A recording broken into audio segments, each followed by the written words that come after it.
Hi, Bay Broncos. Today is Friday, June 5th, 2020, and this week has been a very strange week for many reasons. One reason is teachers have been back at school cleaning out their classrooms because the school year is over. And it's sad to be at school without all of you. We miss you very much. But also, there's been a lot of racial tension and strife in our community and in our world. And I know that there are a lot of feelings. People have had a lot of feelings: sadness, rage, anger, and fear. And I want you to know that even though we're all apart right now, we are still a community and we are still here to support you. So if you need us, please reach out and ask. And I'm hoping that you're also just supporting one another. This is a challenging time for everybody.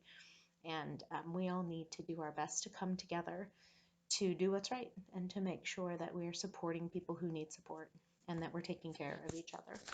So, with that said, reminder, next week you get to come and pick up your materials, pick up yearbooks, pick up work you've done. Your teachers will have things for you to take. Um, please, please, please bring your library books. We need to collect as many library books as possible. If you need to buy a yearbook, Miss Rachel will be out there taking cash. It's $25 for a yearbook. If you've already bought a yearbook, that yearbook will be in the things that your teachers pack for you. So we'll see you in the loop. Reminder for times: Monday, 9 to 10:30, TK kindergarten and first graders. 10:30 to 12, second and third graders. And then 1 to 2, fourth graders. If you have multiple children, please come at the time for your oldest child. So if you have a kindergartner, a second grader, and a fourth grader, you'd come at 1 p.m. for the fourth grade time. Now on Tuesday, it's going to be a very special day because it's fifth grade pickup. And fifth graders, you will be picking up your materials between 12 and 1. And we're very excited to see you. And we have a few things for you: a banner that PTA made, which was beautiful with all your names. And you may see some staff members that you know cheering for you as you come to pick up your things. So we're looking forward to seeing you. Other things to know today: talent show is up on YouTube, and an email is going out with a link to that. So please check out Bay's Got Talent. We have some very talented people. It's very fun to watch.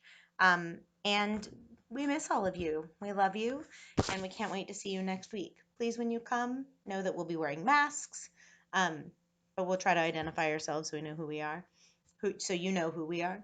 And you will need to stay in your car. No families will be allowed on campus, and that's really for safety. So, with no further ado, I'm going to read a book called The Other Side by Jacqueline Woodson. It is a book that I love, and I hope that you love it too.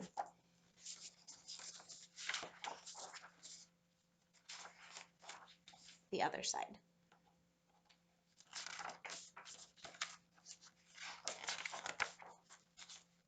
That summer, the fence that stretched through our town seemed bigger. We lived in a yellow house on one side of it. White people lived on the other. And Mama said, "Don't climb over that fence when you play." She said it wasn't safe. That summer, there was a girl who wore a pink sweater. Each morning, she climbed up on the fence and stared over at our side. Sometimes I stared back. She never sat on that fence with anybody, that girl didn't.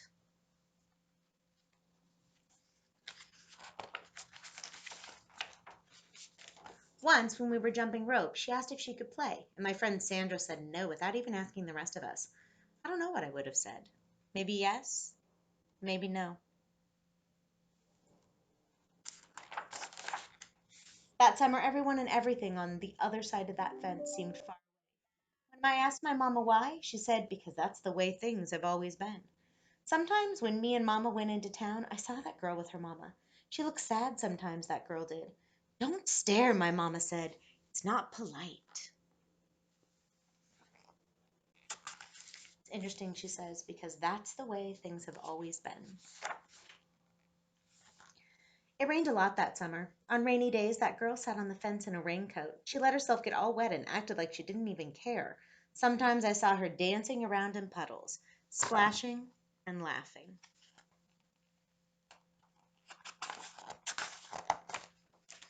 Mama wouldn't let me go out in the rain. "That's why I bought you rainy day toys," my mama said. "You stay inside here where it's warm and safe and dry." But every time it rained, I looked for that girl, and I always found her somewhere near the fence. Looks like she wants to go out and play with her, doesn't it? Someplace in the middle of the summer, the rain stopped, and when I walked outside, the grass was damp and the sun was already high in the sky. I stood there with my hands up in the air. I felt brave that day. I felt free. I got close to the fence, and that girl asked me my name. Clover, I said. My name's Annie, she said. Annie Paul. I live over yonder, she said, by where you see the laundry. That's my blouse hanging on the line. She smiled then. She had a pretty smile. And then I smiled, and we stood there looking at each other, smiling. It's nice up here on this fence, Annie said. You could see all over. I ran my hand along the fence. I reached up and touched the top of it. A fence like this was made for sitting on, Annie said. She looked at me sideways. I wonder what Annie wants. My mama says I shouldn't go on the other side, I said. My mama says the same thing, but she never said nothing about sitting on it. Neither did mine, I said. That summer, me and Annie sat together on that fence, and when Sandra and them looked at me funny, I just made believe I didn't care. Some mornings, my mama watched us. I waited for her to tell me to get down from that fence before I break my neck or something, but she never did. I see you made a new friend, she said one morning, and I nodded, and Mama smiled. That summer, me and Annie sat on that fence and watched the whole wide world around us. One day, Sandra and them were jumping rope near the fence, and we asked if we could play.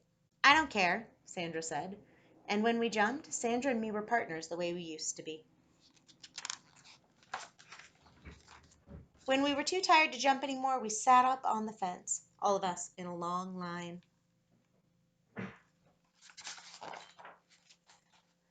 Someday, somebody's going to come along and knock this old fence down, Annie said, and I nodded.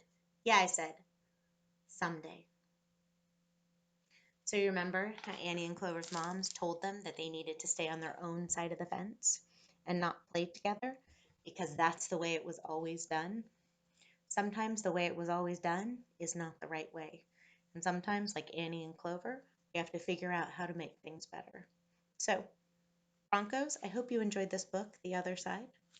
And remember, today and every day, it's great to be a Bronco. We miss you, we love you, and we hope to see you in your cars next week as you come to pick up your things.